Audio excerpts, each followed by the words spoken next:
Cool. We are rolling. Thanks for joining me on the Do Big Things podcast, Brian. If you don't mind, give us an introduction. Tell us who you are. Well, my name's Brian Passenti, and I am I'm an ultra runner. I've been in the ultra running world for a little over 10 years or so. And most recently, I just completed the Moab 240-mile endurance run. Is this the first 200 plus mile run you've done, or have you done other ones? No, this is my first go at it. Okay. How do you think it went overall? Do you feel pretty good about it? Yeah, I do.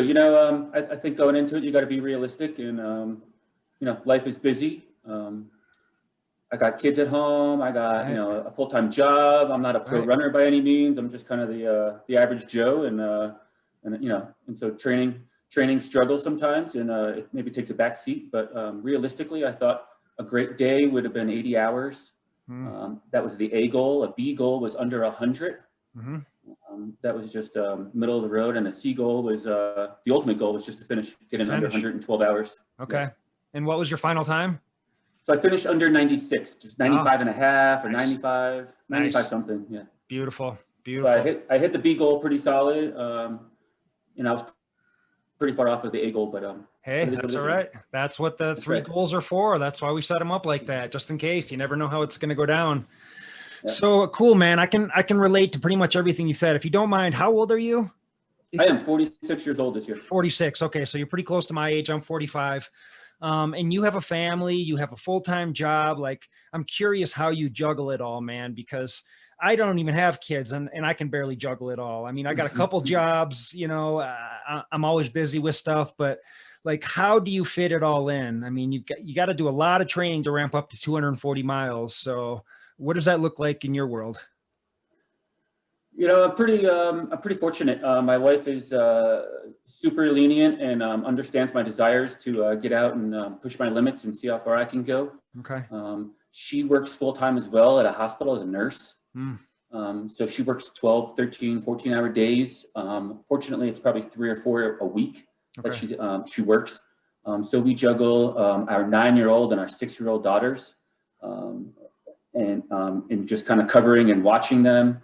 Making sure they're fed and getting sleep and good to go. So my wife is a huge help. She deserves pretty much all of the accolades for that, for sure. But I also have my wife's family here in Glenwood Springs, and they help us out. My mother-in-law, father-in-law, I can drop them off and tell my mother-in-law and father-in-law, or ask them if I could go for a run, and so they'll do a little helping us. In that regard, I'll be able to get out for 2-3 hours for a run here and there. Cool. Using that as a process. But the other means I do is that I get up at 2, 3, 4 o'clock in the morning. No kidding. I go out at 9, 10 o'clock after everyone's sleeping in the house. Okay. And I will run all hours of the morning and or night. Okay. And what time are you working during the day? Is it like typical 9 to 5 job? Pretty much. I run a recreation department for a small town here in the valley. Okay. And so I'm able to manage my hours or micromanage them. Sometimes in basketball season, I'm working noon until 8 because youth basketball runs until 8 o'clock at night. So I'm able to juggle it a little bit. So okay, that helps. But yeah, 40 hours a week, 40 plus hours a week. For sure. So how often is it that you're getting up at 2 a.m. to crank out these miles, man? I mean, just hearing that inspires me. Like, just hearing that makes me want to set my alarm earlier tomorrow to get out for a run. So. That's another, I do it probably, to answer your question, I do it about 2 times a week, maybe more. But I actually, I don't sleep that well for whatever reason. I'm just a super light sleeper. And, if the neighbor slams his door hard enough, I can wake up and hear it. And he's not that close to me. But what I'm getting at is, it's super light, and so I wake up at 2 o'clock in the morning and instead of laying there, and I've been that way for years, instead of just laying there, I'm like, I might as well be productive. So I've gotten up before and actually worked on my computer, like done actual, my job work or other things on the computer that I needed to get done. And then I'm like, all right, well, let's throw on some shoes and get out the door, charge the lights and move. Yeah. And that's the bonus to being able to, being afforded the opportunity to participate at the 240 level is that running for 4 days, basically 96 hours, or moving constantly for 96 hours, there is no bad time in the day to train. 2 Ah. o'clock in the morning is completely unacceptable time. 11 o'clock at night is completely unacceptable time to get out and get some miles in. So Yeah, you got to get your body used to running all around the clock, all hours of the day. that's exactly right. So how much sleep do you get a night? It sounds like you don't get all that much. I do. I mean, I get enough. I'm not depriving myself at all. If I'm tired, after the event, I've been sleeping normal 8-9 hours. Okay. Maybe even a 40-minute power nap throughout the day. For sure. Just obviously for recovery. Yeah. Since the event, but normally I'm good for about 5-6 hours, maybe. You know, not too much. Yeah. Okay. Okay. What did your recovery look like after something like this? I mean, this is the longest distance you've ever run by the sounds of it in one shot. So were you just like laid up? Were you in a wheelchair? Like how bad was it? I was pretty beat up. I'm still a little tender. We're about 2 weeks out now. I think today's Sunday. So we started 2 weeks ago. I would imagine that's like 16 days ago. So a little more than 2 weeks ago on Friday morning. And I finished on Tuesday morning. So we're right in the middle of it, of the 2 weeks. Initially, I was pretty sore, pretty tender, just moving slow. The finish start line is at a campground, and we camped there, my crew and I. And so I went and used their pool and their hot tub, and kind of did hot cold dips back and forth between the hot tub and the cold pool. Nice. And I mean, I swam laps, but I think, you know, loosely. I wouldn't call it swimming by any means. I was just fluttering my feet to try to get some blood flowing back into them. Good. And just flush a little bit out. And I think that helped really well. I live about 3 hours from Moab. And so on my way home at the state line, we pulled over and took a cold plunge into the Colorado River. Oh, nice. Okay. Just to kind of break up the monotony. And I parked a little bit of ways intentionally, so I had to walk there. Okay. You know, I mean, a quarter mile. I mean, nothing crazy, but just to get the legs moving instead of sitting in the car for 3 hours. I really needed to get the blood flowing and the legs moving. Smart. So quarter mile walk to the river, quick plunge, and then back up to the car to drive the rest of the way home. Cool. Is that? Go ahead.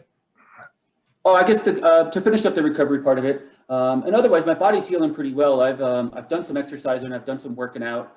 I ran yesterday and a couple days ago locally. I've been biking a bit. I did actually do one actual swim locally in a pool. But I think the last thing that I'm still looking at even today, just kind of riding the bicycle indoor, is that I have a little numbness in my toe still, one toe. Really? It's kind of slow to coming around. Yeah, my feet were pretty hammered. And not the blisters and the typical things you'd see at the 100 type of distance. But the internal, the muscles and the nerves, lots of numbness and soreness in my feet, and just to walk, put pressure on them and weight hurt. I logged most of the run on my watch, and when I plugged it back in after 4 days of moving forward, it said I had 462,000 steps. So that's going to almost almost 500,000. Yeah. 500,000 steps. That's going to beat the feet up a little bit, regardless, no matter what you do. That's right. How about diet? Like when you're trying to recover, are you changing your diet or doing anything different? Or, I mean, usually after I finish a race, that's when I just kind of let it go. And I'm like, pizza, ice cream, like, give me the good stuff now. What are you doing? Typically in my training season, I don't hold to a super strict diet. I limit the amount of meat I take in. I try to eat as much fruits and vegetables as possible at every sitting. I eat meat maybe 3-4 times a week, if that, and that might be a stretch. But since the event, I have eaten nothing but just garbage. I mean, but just pure calories, intentional. It's a mental break as well. Yep. No, you got to celebrate, man. I mean, it's a huge accomplishment, and there's a lot of training that goes into it. So you gotta let loose and let the hair down and eat some good food and celebrate. So good on you, man. Yeah, totally. Good on you. That's cool. You mentioned jumping in the Colorado River. Is ice plunges, is that part of your routine, or cold showers or something like that? Do you do that regularly? No, not at all. Okay. So that must have been pretty cold if that's not something you're used to. Totally. That was a one-off. Yeah. Okay. It was just a harebrained idea to get out of the car. Cool. Did you feel like it worked? Did it help, or was it just? It was cold. It was legit cold. These rafters were going fishing, and they just kind of were like keeping an eye on us, like, what are those guys doing over there? It's like, don't even ask. You don't want to know. the skinny, wiry ultra runner shows up and just, jumps in for 2 seconds and comes out shivering, just a big shivery mess. Oh, that's funny. Cool, man. Well, how did this journey start for you? Like, when did you start running, and how did you eventually get to ultra runs? And like, what's your story? Well, that's a great question, Adam. I've been a runner for a really long time, from a really young age. I was probably 8 or 9 years old when I ran my first mile.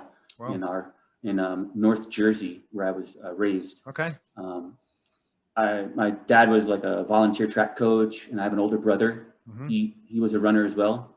He was a sprinter at the time, and so my brother was a pretty good sprinter. And so my dad said, "Well, you should probably be a sprinter as well if you're going to try track." So I limped along, like maybe 6 and 7 years old, sprinting, and I was just bad at it. I mean, I wasn't bad at it. I was decent. I mean, it was just running, you know what I mean, as a kid, and so it was fun, but I was like 4th and 5th. Maybe I made the relays here and there, the relay teams, but nothing spectacular. I wasn't a star athlete by any means. And obviously that went on for about 2 years, or I guess I should explain that. It went on for about 2 years before I was, I kind of just asked, "Hey, I would love to run the mile," and they kind of like tried to talk me out of it. Like, it's 4 laps. It's really far. And, and I'm like, yeah, 4 times around this big oval. I've seen it, like, let's try it out. And so, convinced them to give me a shot at it, and performed really well in that first time, and never really ran a 100 or 200 meter yard dash again. I just went to the mile and excelled at it and enjoyed it. I did when I was about 11 or 12, I think the 11, 12-year-old age group in North Jersey. I had set the state record at a 5:17 mile. Oh. At 11 years old. Yeah. So I was a pretty quick kid for the mile distance. Sure. And then I went on to run cross country and pursue the longer events. But that's basically my start. Okay. I have been a lifelong runner. I'm 46, so I feel like I've been running about 40 years or so. Wow. It's a long time. Yeah. Were you running steady all through your 20s and 30s? Like, most people, especially ultra runners, when they hit their 20s and 30s, something usually happens. They're wiling out, having crazy times, and then they kind of come back around to it. Is that what your story was like, or did you run pretty much? For sure. No, there's a little gap in there. I mean, a year or two here and there off. There was a year that I probably tried to run, but I also smoked a pack of cigarettes a day. Sure. Just being a young adult trying to figure out my way through life and so on and so forth. But I was probably 28 or so. Actually, when I moved to Glenwood 22 years ago. So I would doing the math, that was 26 I was. Okay. No, 24. 24, 25 years old, and I volunteered locally to help a small triathlon in this town here in Glenwood Springs, Colorado. And just from volunteer, right after the event, I was like, I'm going next year. I'm in this thing, And nice. I had a basis for sport, as you could tell from my younger years of running. So I volunteered for that triathlon. The next year I was in it, and I never looked back. I went on to do Ironman a couple times. Cool. And I did that all the way through like about 2009, maybe 2010 or so. And then I transitioned over to ultra running in 2010. Yeah. Same here, man. Like I slowly worked my way up to Ironman, and I enjoyed it. I dug it, but there's something completely night and day different between running ultra marathons and doing triathlons and Ironmans. And it was when I was training for my Ironman that I sort of discovered trail running. Like I was out training, running on some trails, and I just thought, man, this is really cool. And eventually found my way to ultras. How and why did you transition from Ironman or triathlons over to trail running? Super similar experience. I was actually in my triathlon days. I did 80% of my training on the bike. I mean, that's all. And I loved the bike. I would mountain bike. I would time trial. I would road bike. Do you still bike? Not as much as I would like to, actually. With the snow, it's probably going to put a damper on it. But I was looking for I was looking forward to like an off season of just biking. I have a spin bike in the house as well. So Nice. I watched the football game with the spin bike earlier Cool. today. Cool. Okay. But that same idea, I felt like ultra running. I was '09 in Arizona, and I had broken a spoke on my tri bike. But the participants that were near and around me didn't know why I was off my bike, but I was walking it. I was sort of like trotting, pushing it. But it was really, I felt like Ironman, for lack of a better term, was pretty cutthroat. There wasn't as much camaraderie. It wasn't. It's very much a race, and it's not about me racing myself and you racing yourself, and we could work together, or my crew can help you, or your crew can help me. Like this ultra running community is just totally, into that. My crews, somebody said they needed water. My crew's like dumping water on the guy, and that's totally cool. In ultra running, or I'm sorry, in Ironman, it's not that way. I had to wait for the sag wagon to come. I had to convince the guy in the sag wagon to trade me a front wheel without a broken spoke, so I could put the wheel back on and go ahead and continue my event. And so I wound up finishing.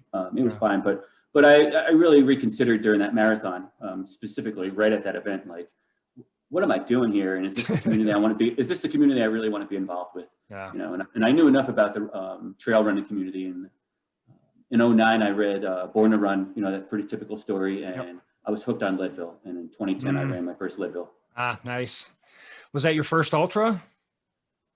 It was probably the first ultra I signed up for. In leading up to the training for it, I did, I think, 2 50-milers. Okay, cool.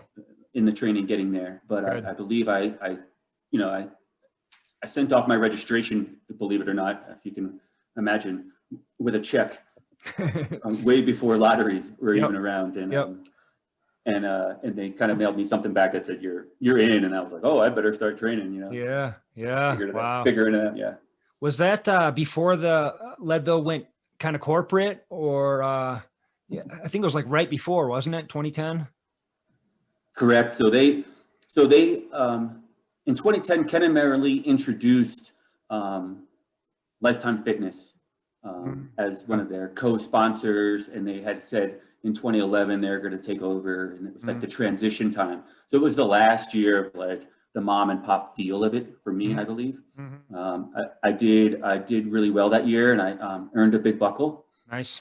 And so I have a big buckle with the old logo on it, which is that 100 on the rock. Ah, cool. And that, you know what I'm referring to? I don't know that I've ever seen it. I have, the big buckle, and I have the 30-hour buckle for Leadville as well. But you were just a couple years before me, so I don't think I've seen it. In 2011, it was the newer logo, or incorporating the Lifetime Fitness logo into the buckle. Okay. But I have an older buckle nice. From the 2010 year. Yeah, so it was kind of a cherished absolutely earning. Yeah. Wow. Do you remember how many people were racing that year at your first year at Leadville? Was it quite a bit smaller, or was it gaining popularity at that point? I don't know if it ever filled that year. I want to say it was around, it was pretty full though, 700. Okay. I'm taking a shot in the dark, but I felt like it was pretty full, but not crazy overwhelmed, and not like the 13 years where they overstacked it and sold too many spots. I think that was like 12 or 1,300 they put in that one time. Okay. And got a lot of flack for it, but. And you've done Leadville a few times now, haven't you? I did. I've started 8 Leadvilles and finished 6 of them. Whoa. And one of those was a lead man, actually, in 18. Oh, nice. Okay. So why were you so hell-bent on Leadville? I mean, I love that race personally. It's one of my favorites. A lot of people kind of dog on it and give it a hard time because there's the big road stretch, and it should be more mountainous because it's in Leadville. And, but I just love the race. I love the atmosphere. I love the town of Leadville. I love absolutely everything about it. Why did you keep coming back to the same race? That first year I read the book, I was hooked on the story. I had a great experience in 2010. I did too fall in love with the town and the community of Leadville. And also life is busy. The year later we had our first child. She's now 9. So that was 10 years ago. And so after the first Leadville, we had our firstborn. Leadville is only about an hour and 40 minutes from my house. So I'm able to get on the course pretty easily.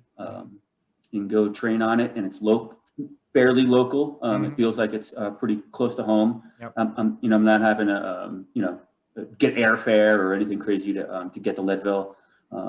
Just a quick campsite. We were there for 3-4 days and we're out of there, Cool. And so all those things kind of played into the Leadville scene for me. For sure.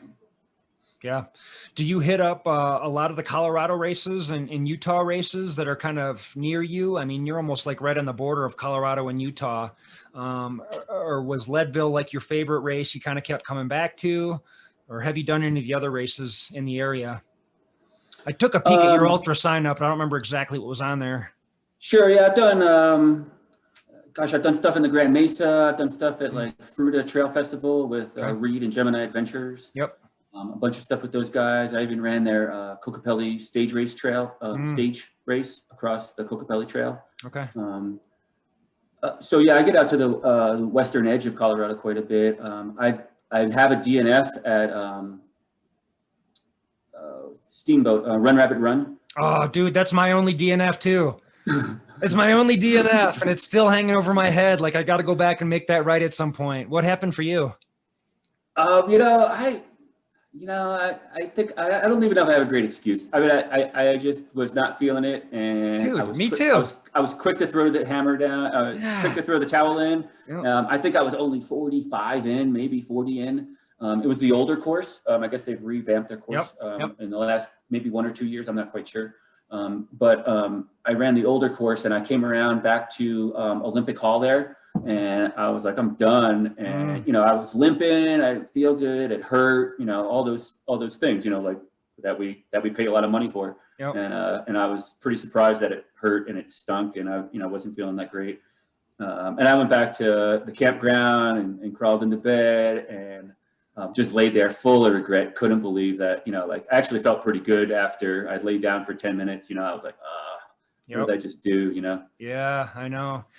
Dude, I can relate because my story's kind of the same, man. Like I had a little bit of a lingering knee injury, but in a way I was kind of just using that as an excuse. And I made it to about 40 miles. I think I even took a wrong turn on the course. I wasn't paying attention, went a mile or something off course and then came back. And I was just like, and also I didn't have crew or pacers out there. I'd driven out there by myself and I just was feeling sorry for myself. And I'm just like, oh man, I just don't think I can do it. And then I remember going back and getting a hotel room and getting a pizza and just sitting on the bed and just being like, I wish I was still out there, man. And like the next day woke up just feeling like crap about myself. That's such a bad feeling. And I was just like, this is never going to happen again. And that's my only DNF as far as races. I mean, I've gone out for other adventures and failed, but yeah, man. So I have one other DNF story at Bighorn.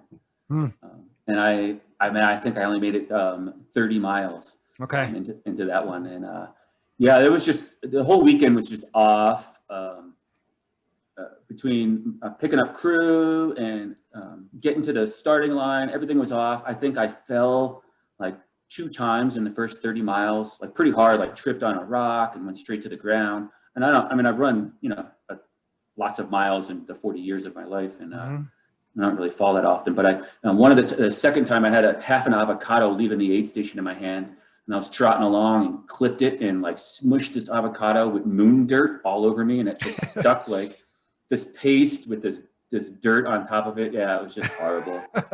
and then I had a hitchhike out. Oh no! My crew wasn't there, and my crew was at the 50-mile turnaround, and didn't get word for like 5 hours, and everything I owned was in the car, the crew car.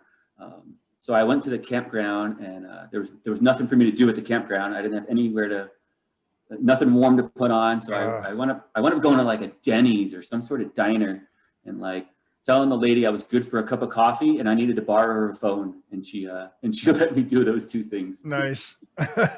So the same as you, I have a year where I need to do like redemption, and actually if I'm going to do redemption, I think I need to do the 2 of them in the same year and like really just kind of like just nail them down. One full push. Like let's redeem ourselves at these 2 events and move on. That's cool. Well, that should be doable to do those 2 races in 1 year too. So yeah, they're pretty far apart and different seasons. Yeah. Yep. Wow, that's cool.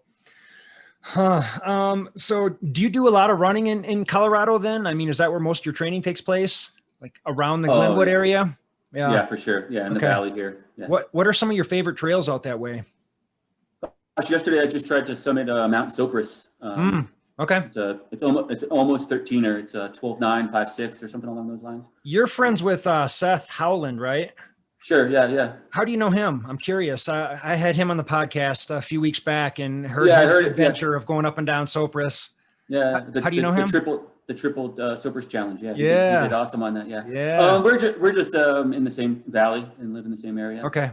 Just I only met him just recently, quite honestly, but mm, we're like in the same circle of running friends in the valley.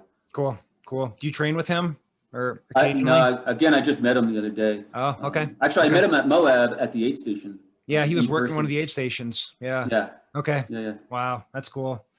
So yeah, man, I'm thinking about doing a 200 miler. I'm thinking more and more about it now, and I'm looking at next year, and I'm looking at all the different races, and I'm wondering which one I should sign up for. Um, what's your advice to me? I mean, I've done a handful of hundreds, so I've got that under my belt. I know what's involved and what's entailed there. What do I have to do different for 200? Do you have any advice for me? It's a great question.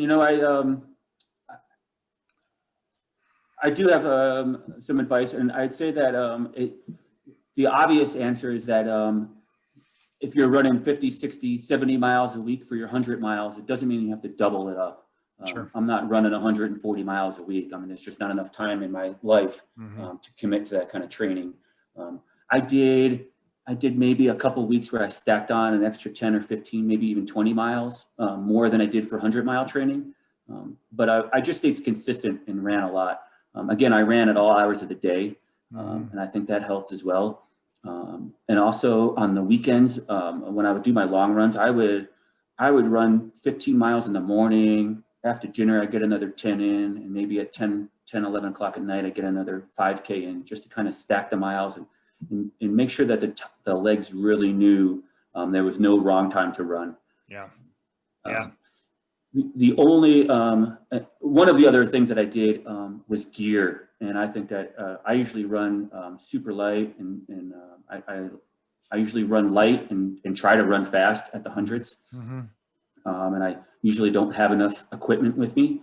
I'm usually, I barely will carry a rain jacket. I mean, that type of thing. I'd rather save the weight and move faster than feel like I'm bogging myself down with a ton of gear. But there was a required gear list for the 240, for the Moab 240, and so I built a backpack pretty early in the season, probably June or so, with all the required gear in it, and then I threw in some extra stuff just to kind of weigh it down, and I ran a lot with that pack because I wasn't really accustomed running with that much weight on my back in the past, because I'm normally going light and fast. So I think that was a pretty critical part too. Just kind of loading it up, and then every week as we get closer to the actual event, I kept putting more gear in it. A full bladder, even though I wasn't going to drink 2 liters of water on a 10-mile run. I'd still throw in a full bladder, and all the required gear, a ton of food, just feeling like a full pack and making sure that all the gear was there. And in the LaSalle, particularly in the LaSalle Mountains in Moab, I think it paid off. I moved really efficiently, had all my night gear at 20 degrees. As soon as it warmed up, I stripped down and packed it all into my pack, and was able to move consistently, running with this big pack on my back, with a puffy jacket and a shell and some, light pants and a couple extra buffs and the gloves and, just what I was wearing a few hours prior at not negative 20, but just 20 degrees. I was able to stuff in the pack and move efficiently with still on my back. So I think that was pretty clutch for me. Yeah, for sure. That's cool. So I want to get into the Moab 240 and hear all the gritty details, but first, like, did you do anything that you would change looking back? Did you do anything wrong? And conversely, is there anything that you did that was like 100% right? Like, I'm so glad I did that. Let's start with wrong. I don't know if I did anything wrong. I think I'd be, quite honestly, I have this spreadsheet that I'm a spreadsheet kind of guy, and I had all the mileages and distance and elevation gains and elevation losses between each aid station, and who was going to jump in, pace in what sections, and what that's going to look like, and a estimated time of day, and I was way off. You know, I mean, and that always happens, right? I'm sure you've experienced that as well. You know, I was way off. Like I think the first two I nailed. I was like within 4 minutes, and I was like, oh man, I'm just knocking this thing out. And then the next one, I was like 3 hours off. You know, like it was just slower just or faster. Yeah. Slower. Yeah. Okay. Yeah, it was Moab was really hot. It was hot this year. Yeah, it was hotter than expected, and I actually intentionally slowed down that first afternoon and tried to keep a moderate pace and not expend that much energy. And I didn't really, I mean, I sweated, but I didn't want to be, perspiring a ton of water. I knew water was going to be an issue. I had the ability to carry 3 liters of water on me, and I knew that I had to save it for the next 20, 24, 17 miles, whatever the sections were. And so I was micromanaging the water situation. So I could actually say that would be one of the things I did well, was monitoring my water. There was a lot of people that ran 6-8 miles without any water. Some sections they ran out and they would just hold it on. And, even with a mile to go, there was a guy that was just like, his eyeballs lit up when he saw me because I was chugging my water. I was like, oh, there's a mile to the aid station. I'm going to finish this off. And he's just like, eyeballs are full, and I'm like, all right, man, here's some water. Sure. Yeah. I wasn't trying to hoard it, but I mean, I carried it rightfully so. Yep. But I think that was a good choice. The spreadsheet didn't really work that well, but when I went back and looked after the fact, I also spent a ton of time in the aid stations. I mean, a ton. I mean, I needed to sleep. I needed to eat. I needed to do those things. But some of them are pretty excessive. And I think if there's a way to shave some time, would be to keep a better eye on the clock on when I'm coming in and when I'm leaving. Okay. I didn't really check the times of day. I didn't really do any of that kind of stuff. I was in, I took a nap, I wake up, we'd fix my feet, get a ton of calories, load my backpack up and leave. But sometimes they were like 2.5 hours in that process, Sure. So I think keeping a better eye on the time management aspect of in aid stations and out aid stations, just maybe keeping a second watch on is what I actually thought of just a chrono timer. Yep.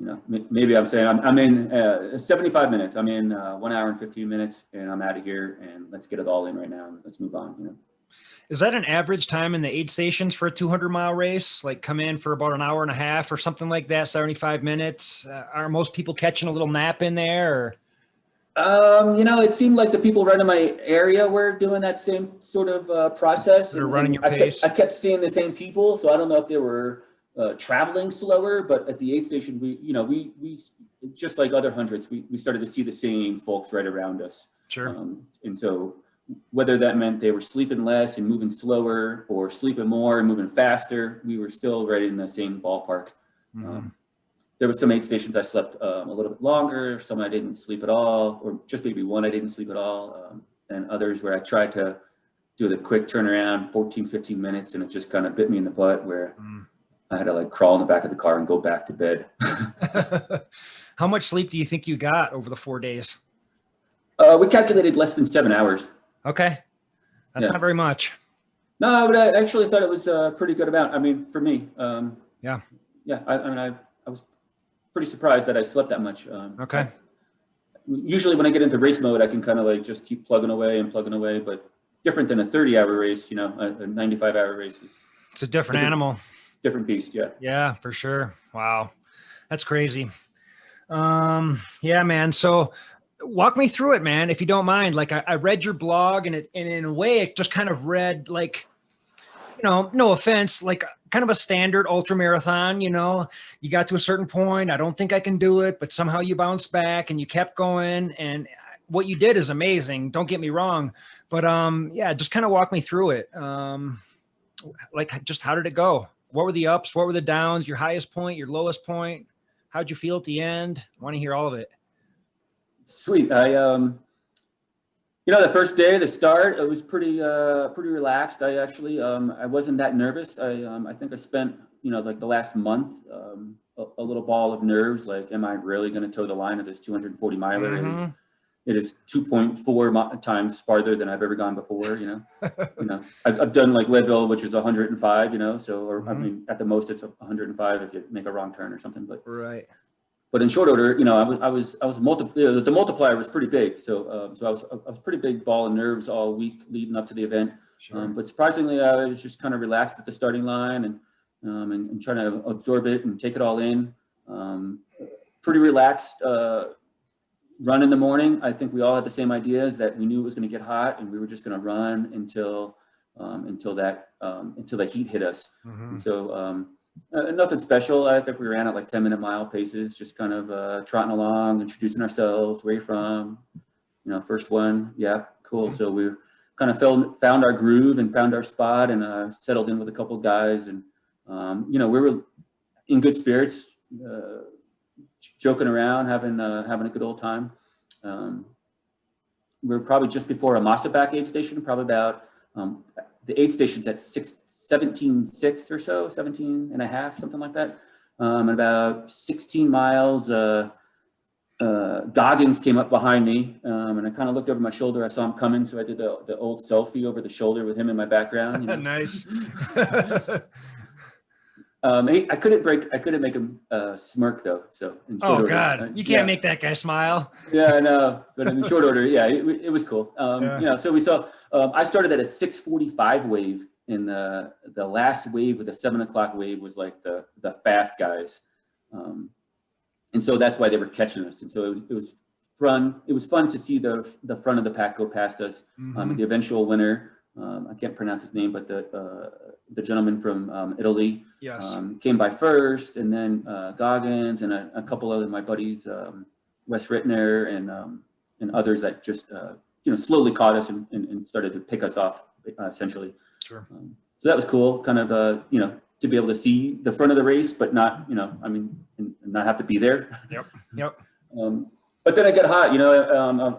After Massabak, we got into I think it's called Jackson's Ladder. It's a little steep descent climb. It's probably only like 600 feet, but it's fairly technical, and it looks scarier than it actually is.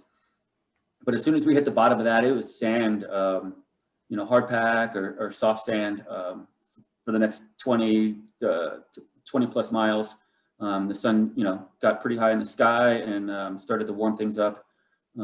I wore a sun shirt, which isn't typically something I do, but I did wear a full sun hooded shirt. Like one of those white shirts that reflects the sun.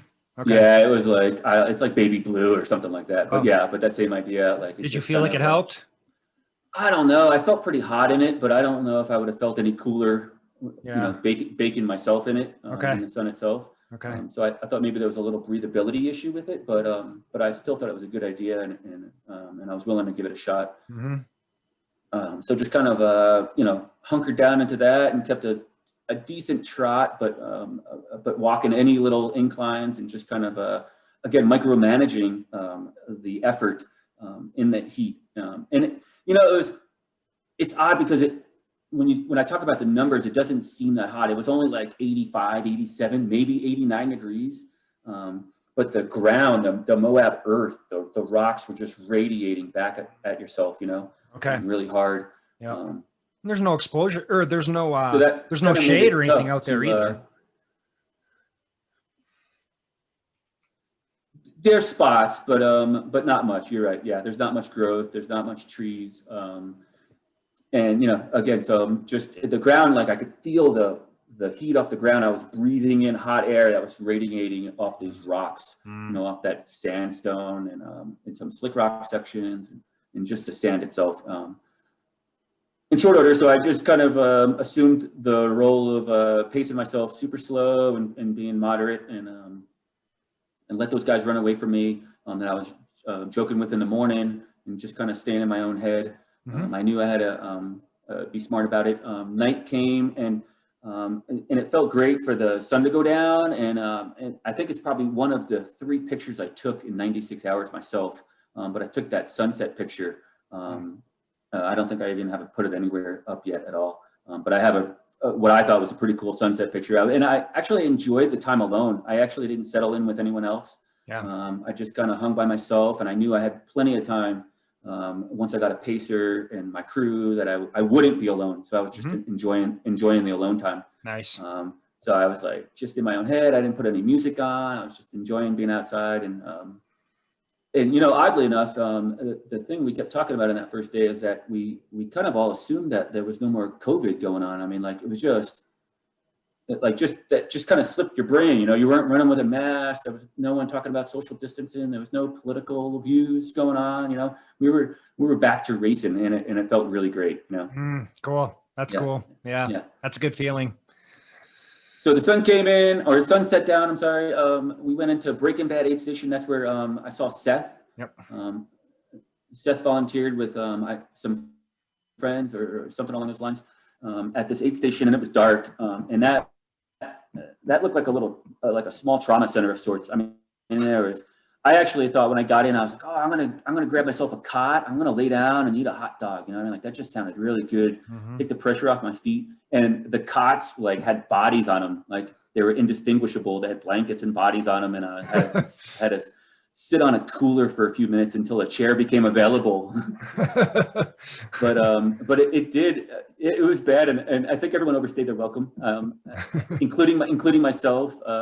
But I ate a ton of food, filled up, drank as much as I could, and then started to try to catch up for what was lost in that day in hydration itself.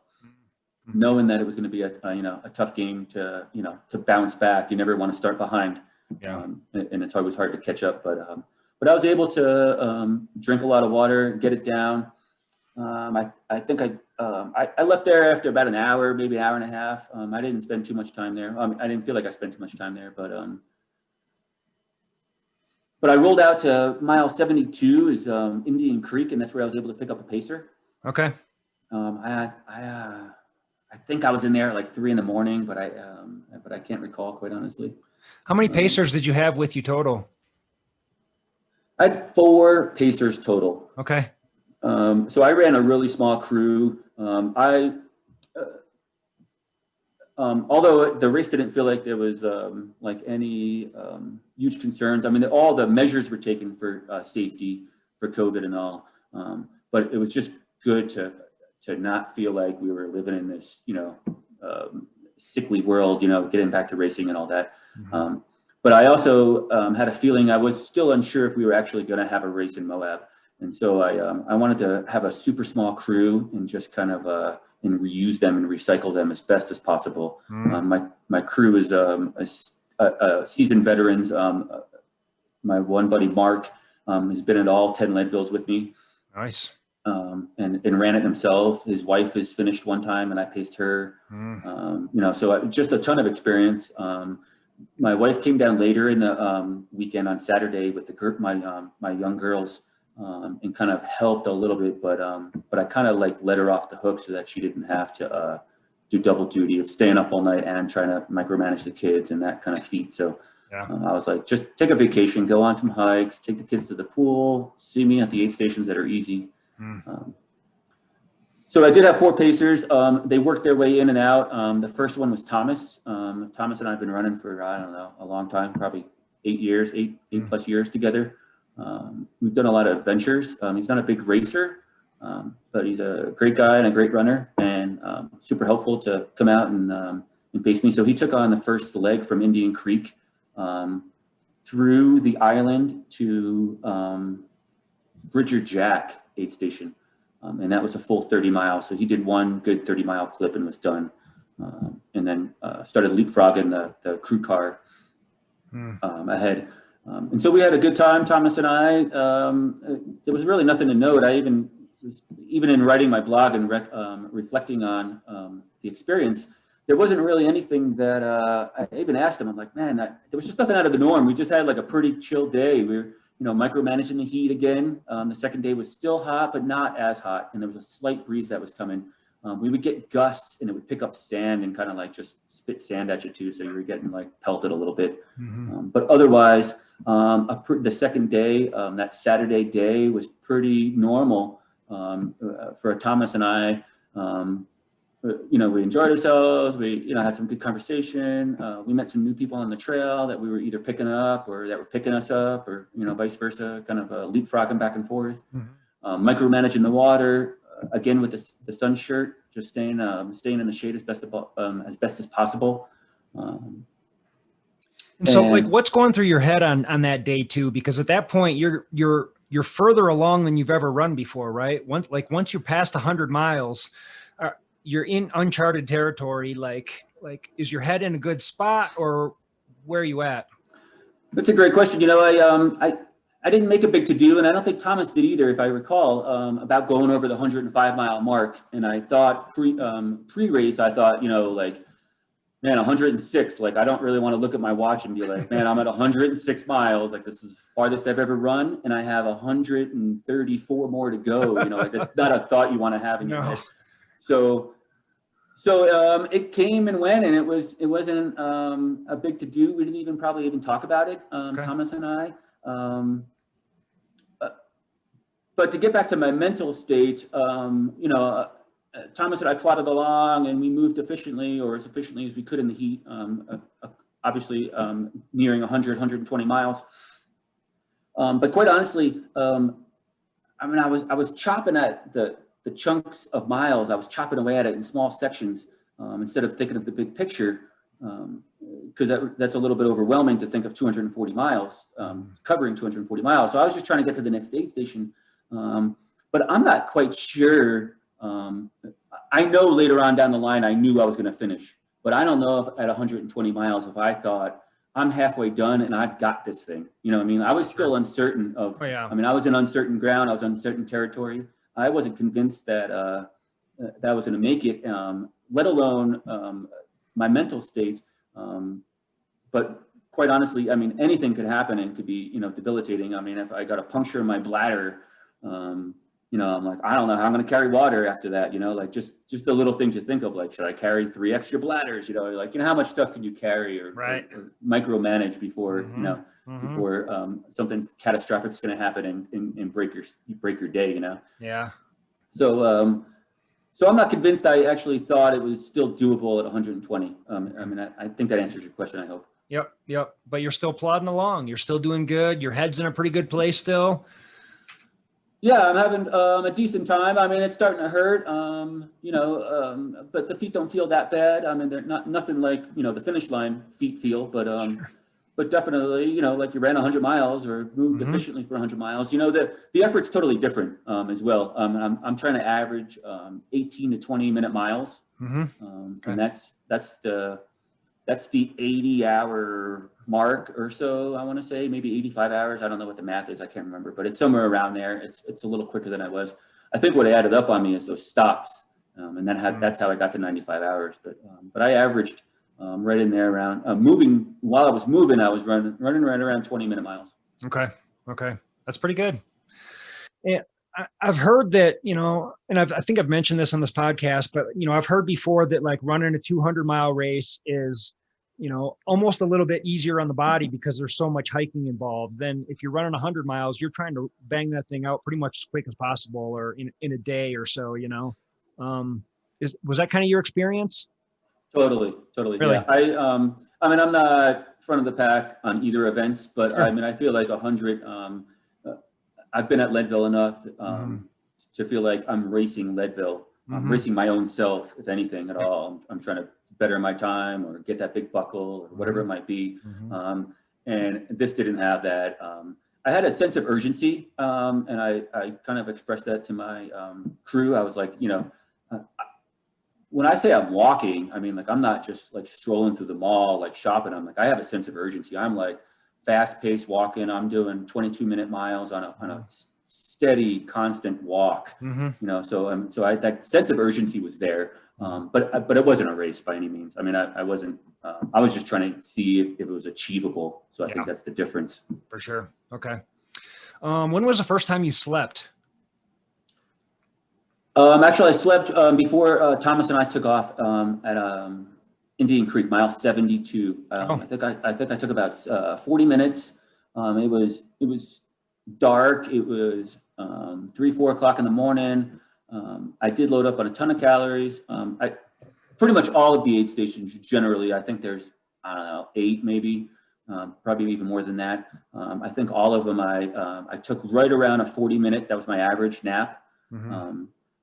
I ate a ton of food before going to sleep. And the crew, while I was sleeping, was refilling my bladder, refilling my bottles, basically emptying my pack down to bare bones and then repacking it for the next section, whether it be a day section or a night section, accordingly for the gear. I'm pretty organized. I had a big bin, one big bin, and everything was labeled. Everything was in Ziplocs with, you didn't have to go digging for anything. I mean, you could just look at the label and you would know what's in it, and that's what you would load into the backpack. So. Okay. And then you have one car and someone's shuttling that up to each one of the aid stations, right? Totally. As you're shuffling around pacers. Okay. Yeah, they're trading off driving, and Yep. And then there's a mattress in the back of my car. My 9-year-old's mattress from her room is the back seats are down and the mattress is slid in. And I told the crew, I said, bring all your own sleeping bags, and when it's my turn to sleep, I'll sleep in my bag, and you guys can sleep in your bag. So that hurry up and wait game, if you've obviously crewed before, they drive 2 hours to an aid station, they wait 6 hours for me to show up. I'm there for an hour, maybe an hour and a half, and then they pack it all up, rotate the driver and push on to the next aid station. Yeah. So on and so forth. Is that a stressor for you while you're in the race, like worrying about your crew and sort of managing them in a way, and, worrying about them being up here waiting for 6 hours and so on and so forth? Quite honestly, no. My crew is sound, man. I totally believe in them. We are just a well-oiled machine. I think we just sent this text message thread earlier today about being a well-oiled machine. These guys, we got them directions and waypoints from one aid station to the next. I went out and scouted a bunch or a couple sections in March, and then went back out 3 weeks before the event with Thomas, the main driver. After he ran 30, I knew Thomas was set for the rest of the day. He knew every spot and every parking spot, and they're good to go. They understood it and know enough to stay out of harm's way. They weren't going to get lost on some dirt road. Okay. Everything was pre-planned and really spelled out. There was actually no worry of crew at all. Actually, I was a little worried about my wife, quite honestly. Sure. And just the timing of how she was gonna try to show up at an aid station with the girls. She showed up at 1 at 9 p.m. and I didn't expect her to be there. I just thought the kids would be, in the camper sleeping at the campground.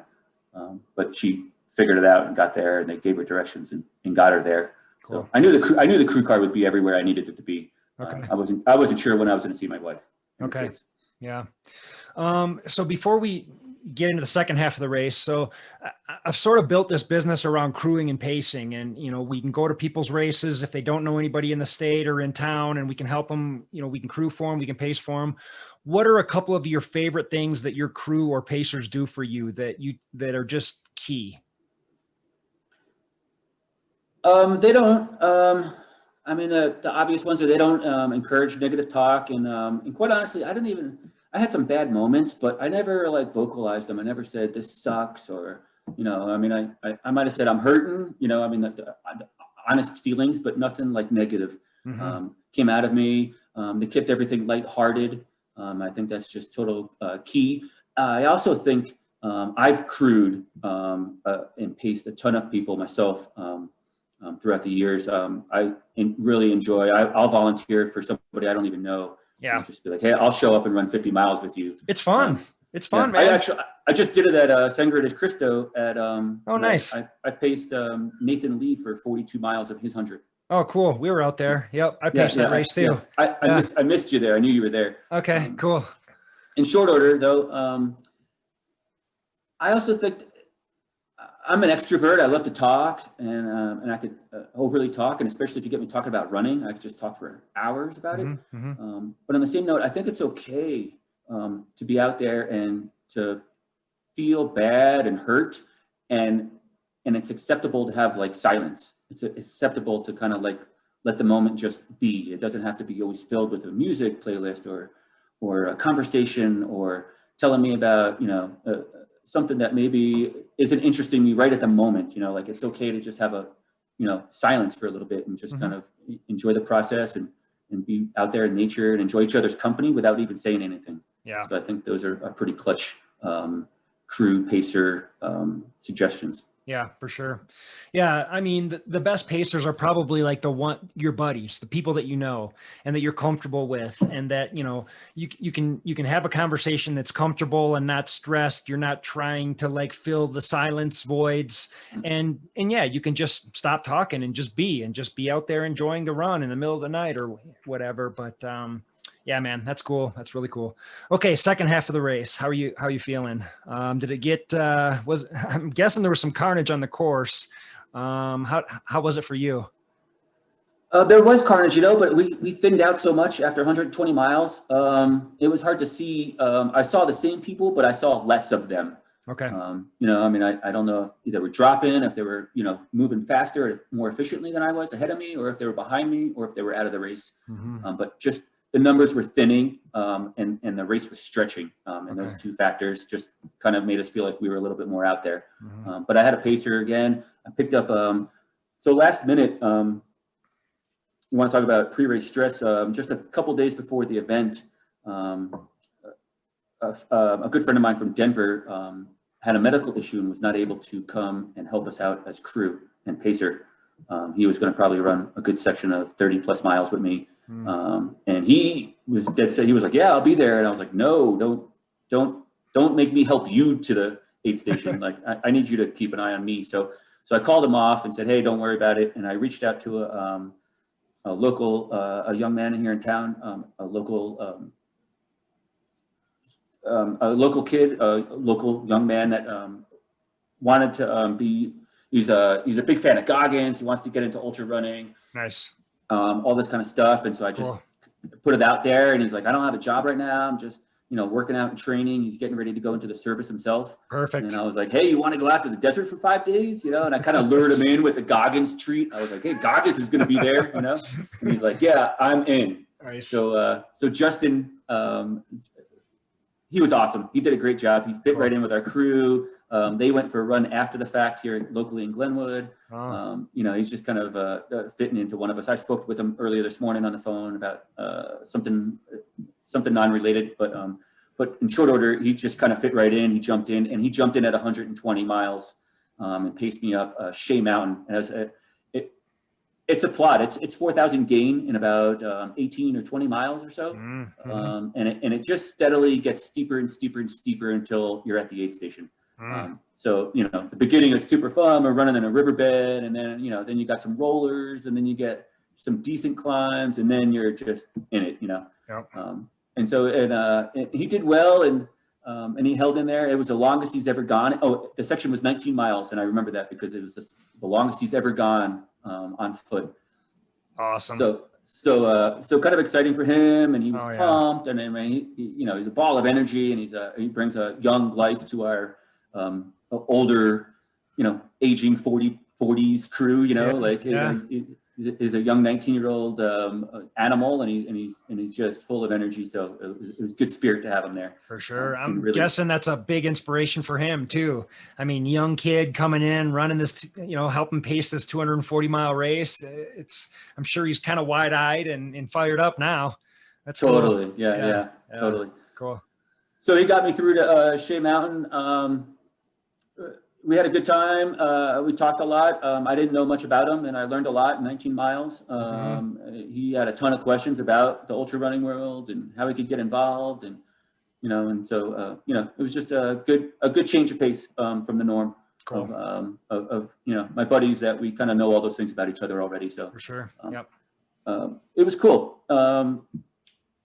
He jumps off, I take another nap, the whole process, another 40-minute nap, another 2 cheeseburgers, just whatever I could get in for calories, and change of shoes, and then my buddy Mark jumps on, and we leave that aid station, and it falls about 3,000 feet in the next 20 miles or so. And when I ran it 3 weeks ago, man, I kind of flew down it. I was having fun. I was doing airplane arms, just like, woo, the whole thing. And man, it did not happen after it did not happen at Moab. I was slowly, and actually the downhill kind of hurt, you're always braking and your toes are running in the front of your shoes, and I'm just kind of like holding myself back. And we ran a little bit of it.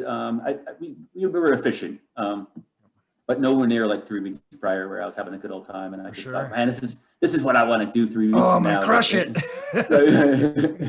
Doesn't it didn't happen that way. No, it didn't happen that way.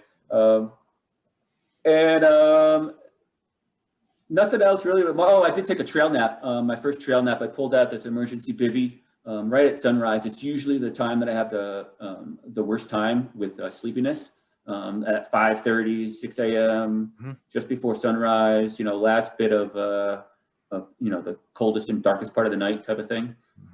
And so I pulled out the emergency bivvy, told Mark 20, 25 minutes. I don't know what he did on the side of the trail in the dark, but we shut off our headlamps. I slipped into this sleeping bag, space bag thing, and I wasn't sure how well it was going to work. I hadn't tried it out, but I said I'm tired enough that I'm going to figure this out. So I slept 25 minutes. It didn't breathe at all. The only issue I had is it didn't breathe, and so I woke up, and when I took it off of me, everything I had on was a little sweaty and damp from the bag, the space bag not breathing, Okay. But otherwise, it worked. I slept 25 minutes, and as soon as I started moving, the air hit the damp clothes I had on and kind of dried off, and it was fine. We made it into Dry Creek. I want to say that's the name of the aid station, Dry Creek.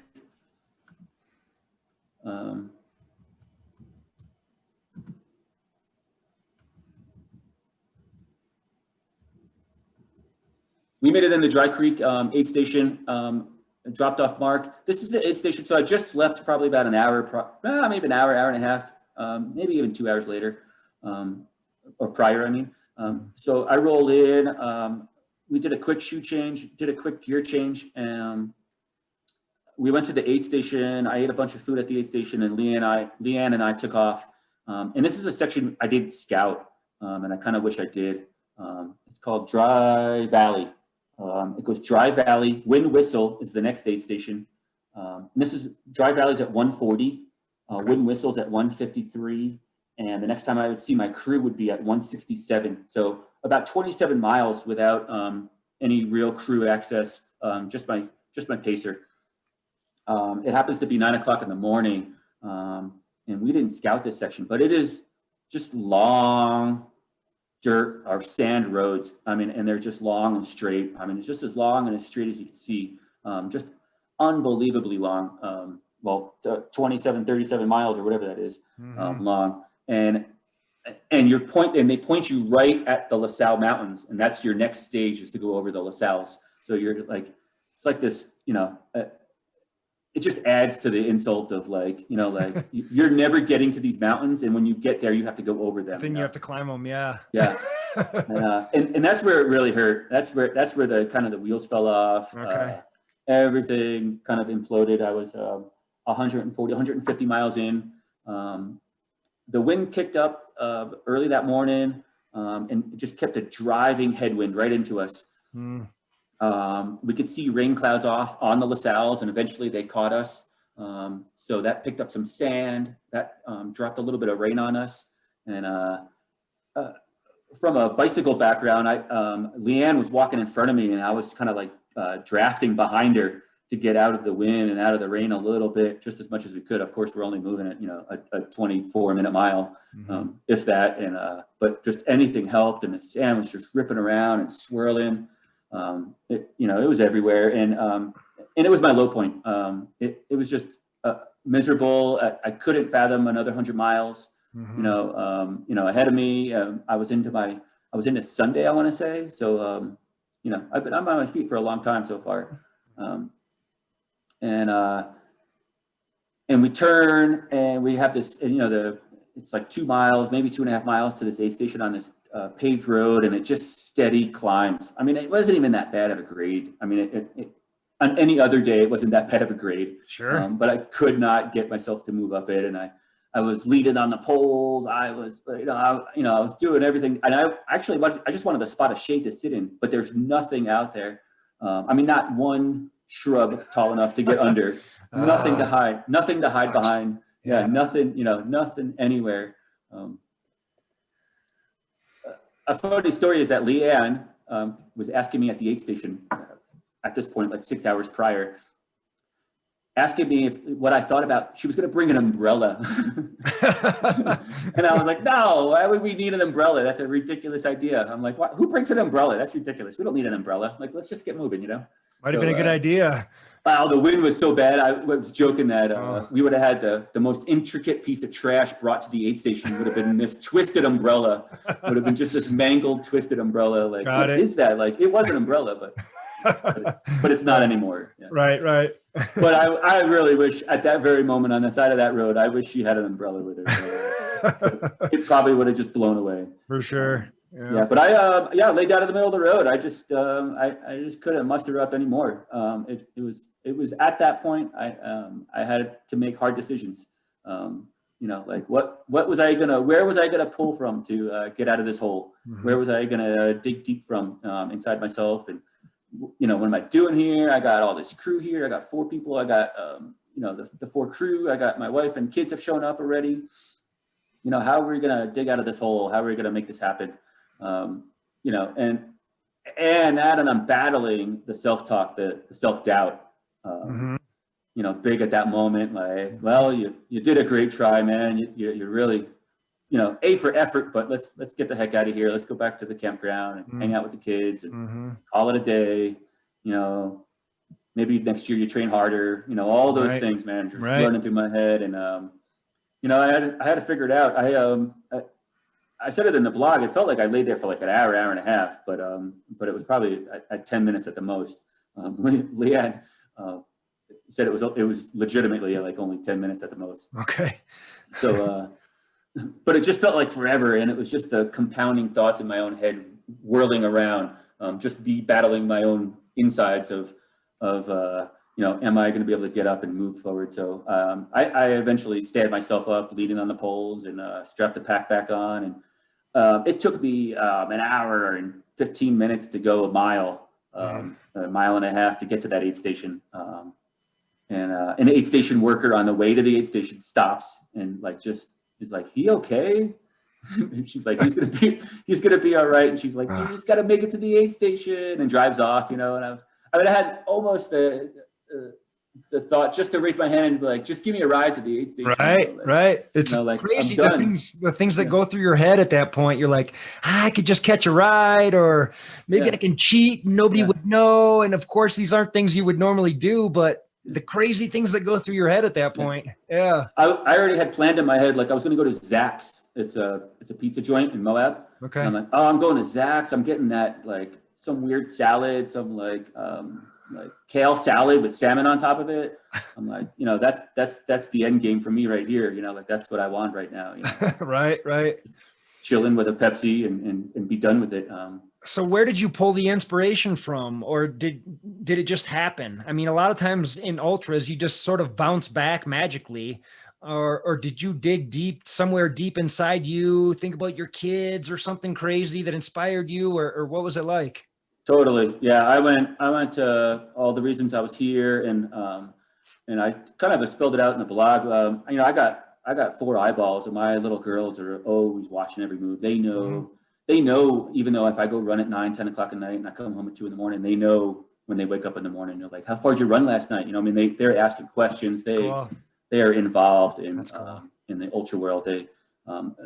They know way more about it than you would imagine. And so I was like, man, I don't know if I have the heart to tell them, like, I didn't have it in me. Like, what is that? Is that really a viable excuse? So I was like, all right, let's peel myself off the ground, at least get to the aid station. I'm like, all right, get to the aid station. And I start taking the race advice, which is a check-in, which was, eat a ton of food and get a good sleep before you decide to quit. And I said, well, let's just try that for starters. You never know what the heck happens. So it's probably like 75 degrees outside, 80 degrees outside. It's late afternoon, 3, 4 o'clock. I finally roll into that aid station. I get a horse blanket. I get a cot, and I wrap myself up with all the gear in my pack and lay down, and I can't stop shivering, like I'm cold, and like my body's just like wonky, it is not like everyone else is in a tank top at this aid station, and here I am, like all my night gear on, my rain jacket on, a buff completely over my face, just trying to keep all the warmth in, the hooded, people were even walking up and looking at me like, "You're gonna be all right." Yeah. And just not feeling it. And I did eat like a huge burrito. I woke up, I still felt like garbage. And I didn't know how to break it till the end that really in my head, my game was over. Like that was it. I was like, I'm done. This isn't going to happen. My wife and I had the conversation after the fact. I was like, I just asked her, I'm like, "Hey, would you have come and got me? Like if I would have texted you from way out in the middle of no man's land, would you have like driven out there and picked me up?" And I'm like, I know it puts you in a weird spot because like you love me and don't want to see me suffer, but you also know that, I put a lot of effort into this and you don't, want to enable me just to go back and get a salad at Zach's pizzeria, and she's like, "Well, I probably would have came out and kind of assessed the damage and based on you just not feeling well, would have told you to keep on moving, but I never did message her. Anything. I think I told her I wasn't feeling great. We were in contact through a tracker and just said I wasn't feeling great. She said she's watching the tracker. She was rooting for me, something along those lines. And so I said, well, I can't call her. I can't put her in that spot to come and get me. So I'll suffer it out. I'll walk the next 13 miles to the aid station and then we're getting salad at Zach's, like Okay. I'm still quitting here, but I didn't say anything to Leanne, quite honestly. I was just like, let's just plod along. And unfortunately I was like already like in the mindset it was going to be the death march. Like it was just going to be that stumble. I mean, like almost drunken, like just wobble back and forth across a dirt road for hours until I get to this aid station. And we started moving and Leanne always keeps everything super lighthearted. She's super sweet and, lighthearted conversation. She asked about, hey, you haven't even played any music yet. And I was like, oh man, I built this monster playlist that I spent like half a day building. And I was like, let's try it out. So I put on a playlist and start humming along a little bit. And then we get, to the top of this little rise and then it just starts falling for like 8 miles, a nice slow fall too, not super steep on a dirt road, on a really nice dirt road. And I started to pick up pace. I started walking faster and I was peeing well. I mean, like all those things just started clicking again. And I was like, we were singing along, talking about, I was like, hey, she asked about concerts and it was just a thing that was not running related that I was like, oh, I've been to this concert. And she's like, I've been to that concert. And cool. just sharing things that aren't running related and how bad I was hurting. And sure enough, we're trotting. Sure enough, we're running, a 14-minute mile. Then we're running a 12-minute mile. And, we were just clipping along, picking people up and encouraging them too. Like, like keep moving. We're, anything's possible at this point. And at that moment, I mean, I just couldn't believe where I was at 3-4 hours prior to that to where I was at currently. And I was like, we're getting this done. This is the game changer. Nice. There's no way. I have, probably a little less than 100 miles to go, probably like 80 miles to go or something along those lines. But there's no way I'm not getting this done. Okay. We're gonna figure out a way to get it done. And I was slightly hesitant. I wasn't arrogant or cocky about it, knowing that I could be on that same low, even lower, eventually soon enough. But just kind of knowing that ultra waves ebb and flow, and there's the highest highs and the lowest lows, and just not sure, how low the next low might be if I had one.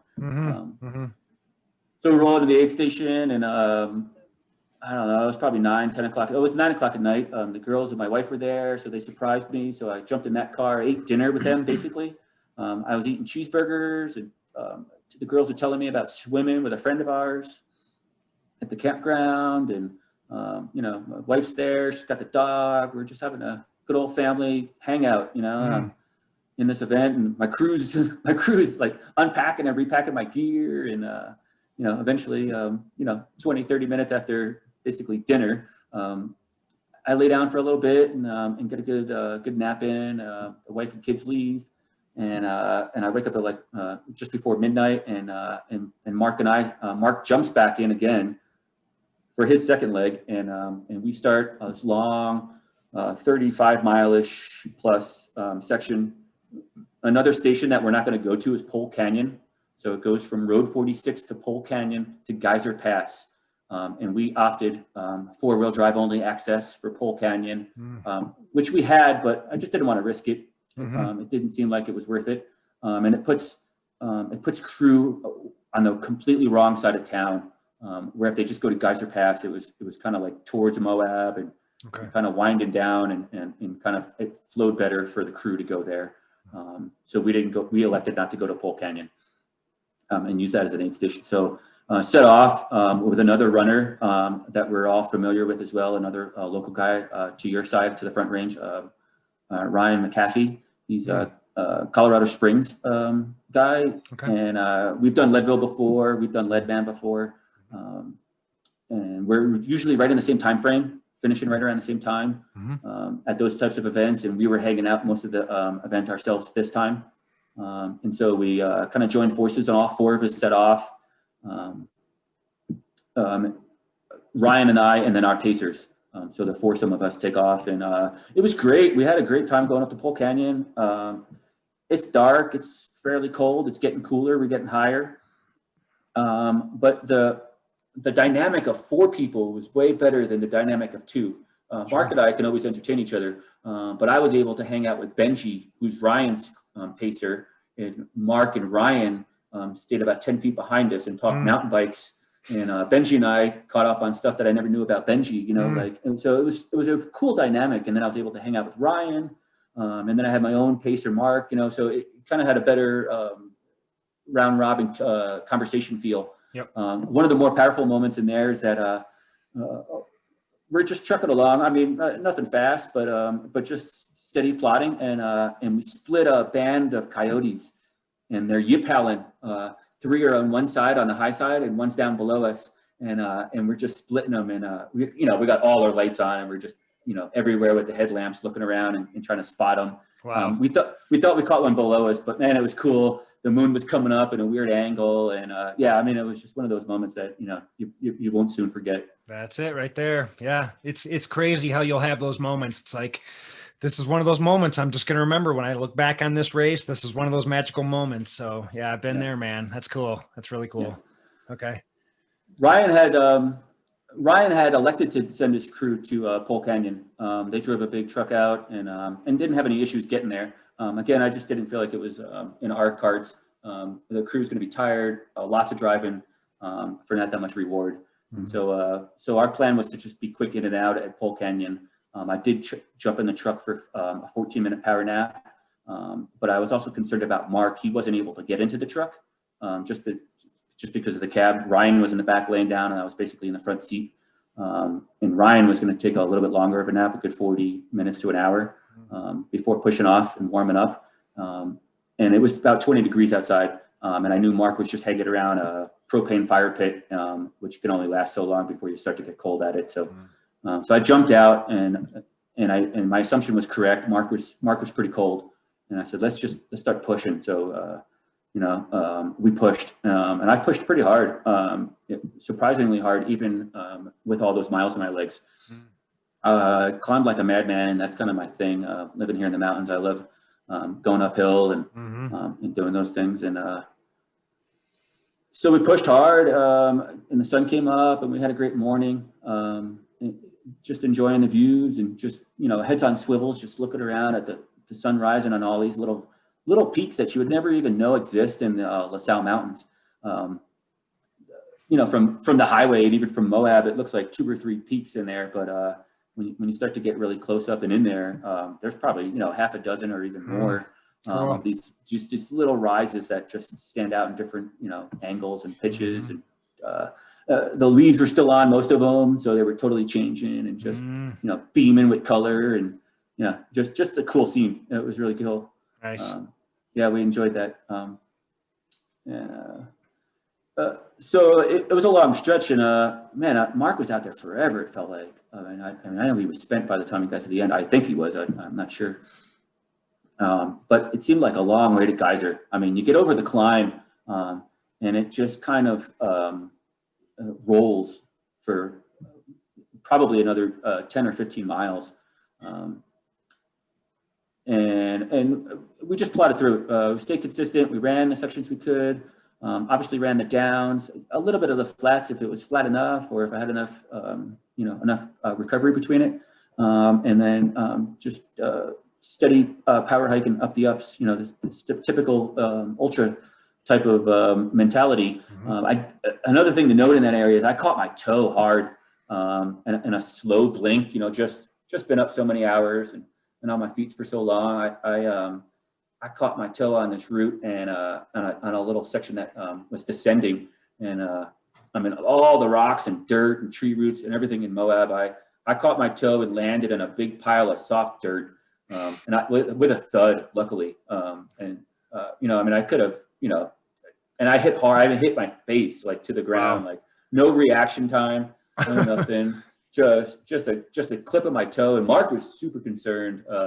Like I had to spin around and sat down. We kind of did like the whole first aid, like assessment, like, okay, like everything's moving. Let's check the feet. Let's check the ankles. Let's check the neck, and I'm doing the feeling of my face, and short order, I was good to go. Other than, go ahead. I was just going to say, you're lucky. I mean, that could have been it right there. If you'd fallen on some rocks or something. So you're lucky you landed in a soft spot. Yeah. Super lucky. And just, really grateful that when it did happen, I was able to fall in some soft dirt. And other than that, we rolled into Geyser. It was getting hot again, and the next section I knew I am familiar with. It's exposed. It's Sand Flats Road. I'm not sure if you're familiar with how familiar with Moab you are. It's Sand Flats Road, and it slopes facing west, and the sun's going down. It's like 2:00. I mean, it's not going down, but it's high, and it's only going to go down. And I knew we were going to be in the sun for a long time moving forward. So kind of like made the decision, like, we're not in a race here. Let's call it off until like 5:00 and wait till the sun goes down a little bit, wait till it cools, get a ton of food and move on. And my wife was at that aid station at Geyser Pass with the girls, and the crew car was there. They had it all backed in, and we had like, a bunch of chairs set up, and it was, I said it again, I said it at the blog, but man, it was super chill. We just had a good time. Like there was no pressure on, there was no event, like there was nothing I needed to get up for. The aid station was awesome. They had basically like a menu, and you ordered off the menu, and they wrote it down, and then they went and cooked it, and then they brought it to you. They were trying to be super, super COVID cautious, and, they didn't even want you in there, but they were, but they came up with a plan on how to not get you in there. They were like, hey, we'll come to you. So they basically did like waiter service. And I think I got like 2 cheeseburgers and another burrito in there. I mean, I was just loading up on calories, and eating and drinking as much as I could. The girls were telling me, my daughters were telling me about their day. And, my wife's kind of like rubbing my back. I mean, it was chill. My feet were up, it was a pretty nice. No stress.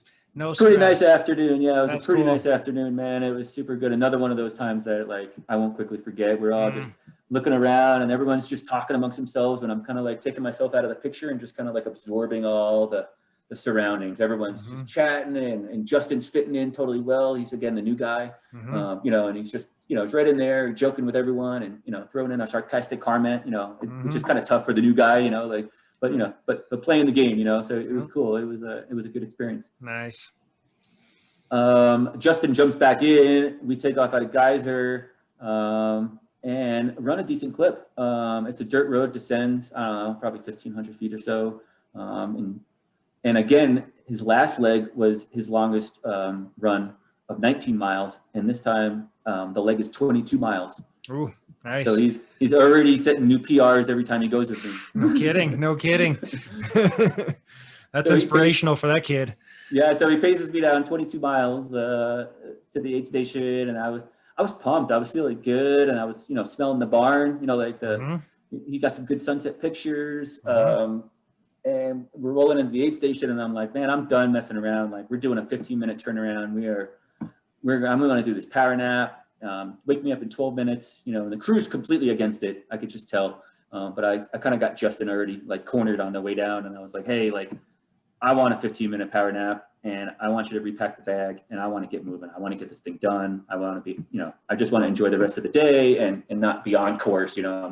I've been moving for a long time now. And it's like Monday night now. I mean, like it's 3.5 days. I'm going in the night 4 basically. Yeah. And just as I asked him, Justin, opens the car door 14 minutes later, and he's like, "Yo, it's 14 minutes," and I was like, wasted. I mean, like there was no moving my body. Like my legs I couldn't even pick up my foot to get it out of the car. And I was like, I got to crawl in the back of this thing and sleep. So they let me sleep 40 minutes. So so that plan didn't work, but good on me not to push the issue. Yep. Even 40 minutes later, I woke up and was completely groggy, just yawning and just tired. And the miles and the lack of like real sleep was just piling up. And so I knew I had one more to go. Leanne jumps back in last leg. Really excited. 17 miles down Porcupine Rim, a really famous mountain biking trail. It's got some technical stuff in it as far as descending. It's probably midnight, maybe right around in there. And we get it done. There's a lot of unsafe edges in Porcupine Rim Trail, but in the night we can't even see them. We don't even know where they're at. We're just following little dragon's tails or trail markers or whatever we could find. But I'm having trouble. I'm having trouble finding the line and the line of least resistance. And so Leanne's in front of me, and she's following the line, and I'm following her line just to kind of keep us moving. I did wind up messing with my phone so much that I called 911 dispatch. Whoops. Yeah, like 4 a.m. They're like, "What's your location?" And I'm like, "This guy's gonna send like a helicopter out to come and get us or something, And so I'm like, "Hey, we're on the Porcupine Rim Trail," and it's like a profusely apologizing, like, "Hey, I hit too many buttons on my phone. I probably can't be the first person that's done that." Yeah, just total accident. Yeah, but a total accident. I'm actually really good, but I'm not saying it as clearly as I am right now. I'm completely groggy and slurring my words. So I'm not quite sure if he believed me or not, but he kind of said, like, "Give us a call if you need anything." That's funny. And we hit pavement. We got a 5K to go on a bike path, and no matter how bad your feet hurt at that point, you're in. You got it done. The messages are just my phone's just vibrating off of my chest pack, and everyone's the crew's getting my wife and kids, and they're all convening like a half a mile away at the park to walk in with me. And so I'm just pumped. And I look back, and I hadn't seen anyone in front of us for a long time. We were apparently we were the front of a really big group that was coming in to finish. Way behind the leaders, obviously, but just the front end. So we never saw anyone in front of us, and we never really thought to look back. But we get down onto the bike path and look back, and we could see 10 or 15 lights all the way up the rim trail itself. So I'm like, well, let's have our moment. Let's make sure we get in and don't have to share it with anyone else. Not that I don't want to share, but you know what I'm saying. Have the whole finish line shoot to myself type of thing. So we should start plugging away on the bike path and run a decent clip. I bet I was running 10 or 12-minute miles. Wow. Bike path running, just that's impressive. Pure adrenaline though. I mean, I don't even know if I had feeling in my feet. I mean, it was probably better than not, but pure adrenaline rush, just knowing it was going to get done. We hit the park, just like those Leadvilles when you walk in that last mile from 6th Street, like another one of the moments where the whole crew's together. I'm holding my kids' hands, I'm fighting back the choking up of tears, I don't want to be the big sobbing baby at the finish line, but man, I also wanted to be the big sobbing baby at the finish line, So I mean, it was just powerful, really cool, and got it done, picked out a buckle and moved out of the way so other people could finish, man. It was great. Wow. Congrats, dude. It's a huge accomplishment. It's crazy, man. I mean, it's a long way, man. I mean, unreal. So when you finished, I'm always curious, did you celebrate? Did you pass out? What did that look like? Did you eat a big meal or how did it go? The racers got a pizza at the finish line, participants. So like a little personal pizza, like an oven, like a really good one, like a stone brick oven type of one, and all the toppings you wanted on it, whatever you asked for. Sweet. So bring that out to me. I'm sitting around a fire pit with my crew. I got my buckle in my pocket, got a coffee mug and a poster. Mm-hmm. And stuck down this pizza, but like the adrenaline's going. Like obviously I want to sleep, but and I'm not a good sleeper. We could go back to that again. Not a good sleeper, so wrap it up. And I was trying to encourage everyone else to get some sleep too. And so I said, hey, let's. They also needed to bail. They needed to get out of town and go back to their lives. They spent 5 days in the desert so far, and I didn't want to waste any more of their time. So. I was like, hey, it was, I finished at like 6:15 in the morning. So maybe by 7 in the morning, we were done with our whole deal. And I said, hey, let's do an early lunch at 11 a.m. at Zach's. So I wanted to go into Zach's. Nice. I still had it on the brain, right? Yeah. So I said, let's do 11 a.m. lunch at Zach's, and then everyone could peace out. I actually was going to stay another night in the camper at the campground because I had to tow the camper, and I wasn't sure of my ability to drive home after that many hours of not sleeping. So, but my wife and kids took off, and some of my other friends took off to get back home to their lives. But in short order, I went back to the camper. I laid down for about an hour and a half. Again, my kids were just waking up for the day. So my wife took them to Starbucks, and they went on a hike. And I woke up at like 10 a.m., without an alarm or anything. Wow. And I started sucking down food and drinking Pedialyte and just getting as much fluids in me. And I went out and saw my friend finish, Ryan. He came in a little bit behind us. Cool. But I was excited to see him come in. 11:30, we were at the restaurant. Everyone got some food. But still, like, the finish line is buzzing, and I'm right there at the finish line in my camper. So, hard to kind of ignore it in sleep. So, kind of mixing it between soaking in the pool and the hot tub and watching the finish line, watching all these guys finish and achieve their goals. I did want to come out for what we call Leadville, the golden hour, the last hour. And I wanted to go out there about maybe 9, 10 o'clock at night. The finish line was 11 p.m. was their finish time, final finisher. Okay. And so I had a big plans. I was going to get my sleeping bag and my lounge chair, and I was going to camp out on the line and just kind of watch it come in. But at 8 o'clock that night, I was out. I mean, out. Yeah. No moving, no movement, no.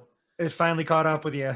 Yeah, eventually the high kind of wore off, and the endorphins went away, and my body's like, just sleep. So I woke up at 3:30 in the morning and opened up my laptop and started answering emails from work. And wow. And had to figure it out, It's crazy, man. And then you just jump right back into normal life after that. It's like, it was tough. I actually went back to work on Thursday. So that was Wednesday. I woke up, I drove home. Thursday, I went back to work. But it was a challenge. It was a mental fog, just to kind of still wrap my head around what had just transpired. Right. Here I show up to work, and my coworkers are super excited and super supportive. They bought me cake and decorated my office. Cool. And, just overboard on all of it, and super excited for me. But just like when I sat down at my computer, I was like, man, like what a 6-day journey. And here I am back at work, just trying to spell out an email to somebody. It's a trip, man. It's a trip. Yeah. You went through a lot, man. That's awesome. Cool. Well, congrats, man. I mean, yeah, outstanding. It's just at this point, it's tough for me to wrap my head around. It's pretty unbelievable. What's next for you? Are you thinking that far ahead? Do you think you'll ever do a 200 plus mile run again, or are you going to shoot for 100, or what are you thinking?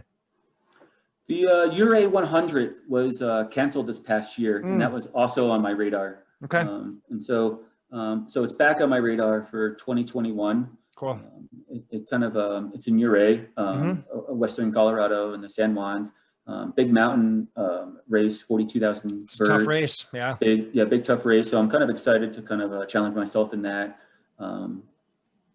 And I do have another 200 miler on the radar already. I'm in the lottery for Tahoe. Oh, sweet. And if that doesn't happen, I'm already thinking about going back to Moab. Nice. Cool, man. Yeah. So it's not over. It's not over. It's just begun. I feel like getting warmed up. It's that same cycle like Leadville. How Leadville wrote me in. Now I'm like, oh, it's totally doable. Wow. I know you could do the distance, and now let's see if we could put it together and make it happen a little bit quicker, or whatever it might be. Yep. That's cool, man. Well, I'm inspired. You got me fired up now, man. I want to start signing up for some of these races. So Do it. it's cool. I'm going to. It's really cool, man. Well, listen, man, I really appreciate you taking all the time to just break everything down for me. Just such an inspiring journey. I love hearing all the gritty little details. Like I like hearing about all the preparation that goes into it, the celebration afterwards. I like all aspects of it, man. And yeah, you seem like a real like stoic guy, you know, it's not, I mean, I'm sure you had your highs and lows out there, but you just kind of seem like, yeah, you know, I mean, it was just, there were some hard spots. There were some, I don't know. You just seem like real level, and it's impressive. It's pretty inspiring. It's like, you knew what you were getting into. You went out there, you got it done. And that was really it. It's like, you knew what you were getting into. You just went out and hammered it. It's kind of what it seems like. Is that what it's like for you, or looking back? You know, I have struggles like everyone, man. I mean, For sure. Life's busy. Yep. Sometimes I'm not motivated to go run at 4 o'clock in the morning. Mm-hmm. But I still get up. I still do it. Yeah. And I think that's the important message. I mean, that's the message I'm trying to send to my kids. Just like your podcast, to do big things, you know, like don't be scared of anything. You know, you got to get out there. I'd rather fail than not try. Yeah. You know, and that's definitely the mindset right now. Cool. So. Yeah. Well, you're a savage, dude. Keep doing what you're doing. You're inspiring people. So yeah, just keep it up, man. I think it's pretty awesome. So thank you again for your time, man. I love chatting with you. Stay in touch. I'll be keeping an eye on you. I can't wait to see what's in your future. It sounds like there's some other 200s on the radar. So keep it up, dude. It's badass. Appreciate it. Yeah, absolutely. Talk to you soon, man. Thanks again. Take care. Okay. You too.